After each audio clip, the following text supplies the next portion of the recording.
आगे बढ़ेंगे। पिथौरागढ़ से खबर है। धारचूला तहसील में जमीन धंसने की खबर। चौदास घाटी में गांव में जमीन धंसने से दहशत का माहौल बताया जा रहा है। मकानों में दरार पड़ने से लोगों में खौफ है। पिथौरागढ़ से इस वक्त की बड़ी खबर। धारचूला तहसील में जमीन धंसने की खबर आ रही है। चौदास घाटी के पास गांव है जहां लगातार जमीन धंसने से वहां के लोग दहशत में जी रहे हैं।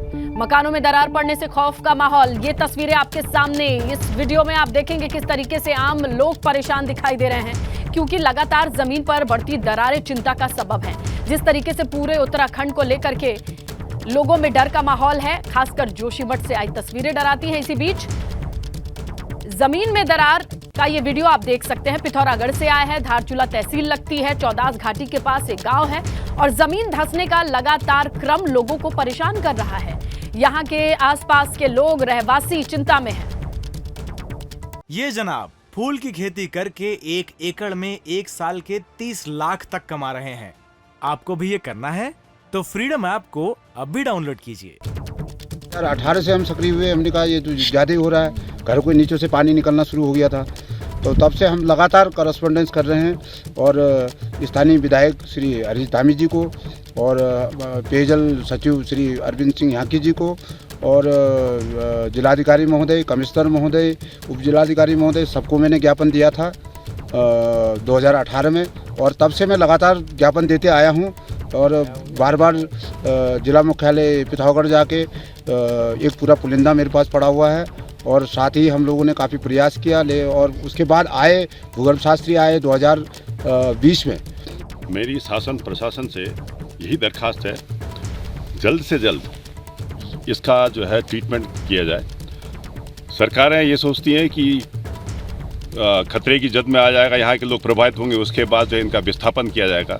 विस्थापन की स्थिति यह है कि यहाँ पे 2-3 गांव छलमा छलासों और नीचे छंगछंग रहे, ये विस्थापित एरिया में है, इनको अभी तक सेटलमेंट नहीं हुआ। पूरे देश में इस समय जोशीमठ आपदा की चर्चा है। अब आपको दिखाते हैं जोशीमठ का एक ऐसा स्थान जहां की मान्यता है कि आने वाले समय में बद्री धाम में भगवान विष्णु के दर्शन नहीं होंगे। श्रद्धालु यहां आकर भगवान विष्णु के दर्शन कर पाएंगे। क्या है प्राचीन मान्यता, देखिए इस रिपोर्ट।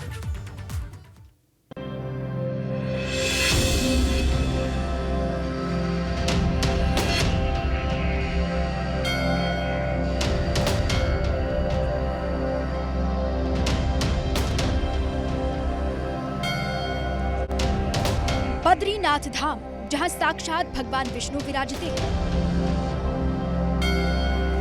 भगवान विष्णु का ये धाम देश के करोड़ों लोगों के लिए आस्था का केंद्र है।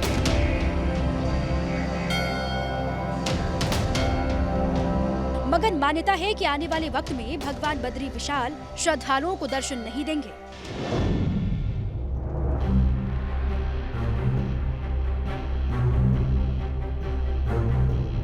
अगर ऐसा हुआ तो आखिरकार श्रद्धालु भगवान के दर्शन कहां करेंगे?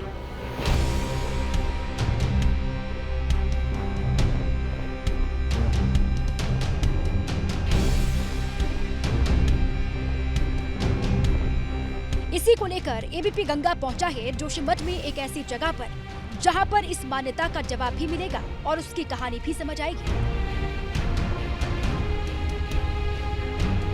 सवाल यह है कि अगर भगवान बद्री विशाल विलुप्त हो जाएंगे तो सैकड़ों सालों बाद वो दर्शन कहां देंगे? मैं इस वक्त मौजूद हूं भविष्य बद्री में, और भविष्य बद्री इसलिए आजकल चर्चाओं में है कि पुराणों में जो वर्णन है कि कुछ दिनों बाद बद्रीनाथ धाम विलुप्त हो जाएगा, नर और नारायण पर्वत आपस में मिल जाएंगे और उसके बाद में बद्रीनाथ धाम के दर्शन भविष्य बद्री में होंगे।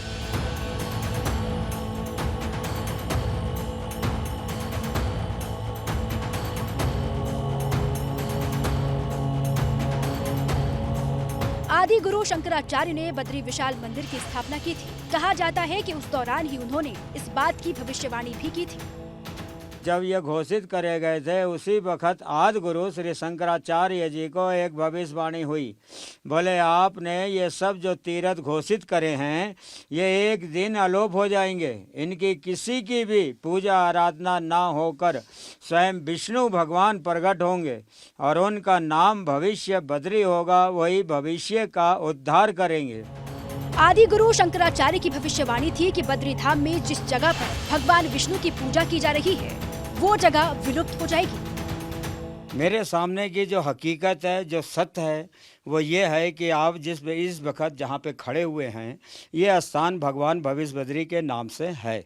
और यहाँ पर जो है विष्णु भगवान का स्वयं अपने आत्म में उत्पन्न होना, ये सबसे बड़े अचंभ की बात है यहाँ पर, कि भगवान यहाँ स्वयं अपने आप में प्रकट हो रहे हैं। तो वैसे एक इतिहास के हिसाब से ऐसा कहा गया है कि ये जो इस उत्तराखंड में जो भी ये तीर्थ धाम हैं, ये हमारे आदि गुरु श्री शंकराचार्य जी की खोज और उन्हीं की स्थापना है। लिहाजा आने वाले समय में भविष्य बद्री में भगवान विष्णु की पूजा की जाएगी। यहाँ जो भी स्वरूप भगवान का बन रहा है वो अपने आप ही बन रहा है। यहाँ किसी ने बनाया नहीं है, किसी ने कुछ नहीं करा। तो यहाँ जो भी देवी देवता भगवानों के अवतार हो रहे हैं वो सब आप लोगों के बिल्कुल ठीक सामने हैं। आप लोग बहुत ही प्रेम और लगन लगाकर इसके दर्शन करें। मान्यता ये भी है कि 2013 में केदार घाटी में आई आपदा के बाद से ही भविष्य बद्री में भगवान की प्रतिमा बननी शुरू हो गई है।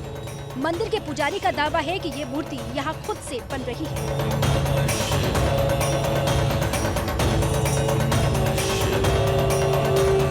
देखिए यहाँ पर ये भगवान का जो है, यहाँ पर ये दर्पण बन रहा है। अभी ये भगवान का दर्पण है। यहाँ पर देखिए ये ऊपर से शीश आ रहा है। ये मस्तक है भगवान का जो यहाँ पर प्रकट हो रहा है। ये नेत्र है, एक नेत्र ये है, ये दोनों नेत्र यहाँ आ रहे हैं भगवान के। और ये दर्पण अभी बन रहा है भगवान का। यहाँ पर भगवान जो है पद्म आसन में बैठ के भजन कर रहे हैं। पद्मासन देखिए ये हाथ आ रहा है, ये हाथ के पंजे, उंगली और अंगूठों का निशान है। ये बिल्कुल गोल घुटना है, देखिए मुड़ा हुआ, जो भगवान हाथ रख के बैठे हुए। भविष्य बद्री आने वाले श्रद्धालु और स्थानीय लोगों की भी मान्यता है कि भविष्य बद्री की मूर्ति खुद आकार ले रही है। भगवान विष्णु के आकार अपना आप ही उत्पन्न हो रहा है, जो कि न किसी द्वारा बनाया गया है न कुछ। कहते हैं कि जब हम छोटे छोटे बच्चे थे तो बिल्कुल बहुत कम था उस पर आकार। आज जैसे हम बड़े बड़े होते गए वैसे ही भगवान का भी आकृति बड़ा बड़ा होते गया है। मान्यता है कि नर और नारायण पर्वत आपस में मिल जाएंगे और बद्रीनाथ धाम का रास्ता बंद हो जाएगा। तो क्या पौराणिक मान्यता सही है? और क्या बद्री विशाल का रास्ता हमेशा के लिए बंद हो जाएगा? जोशीमठ से एबीपी गंगा के लिए विनोद कुमार की रिपोर्ट।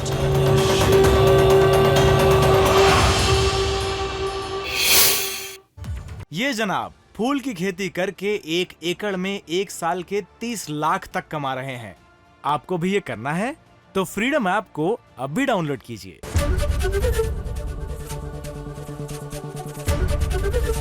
एबीपी गंगा, खबर आपकी, जुबान आपकी।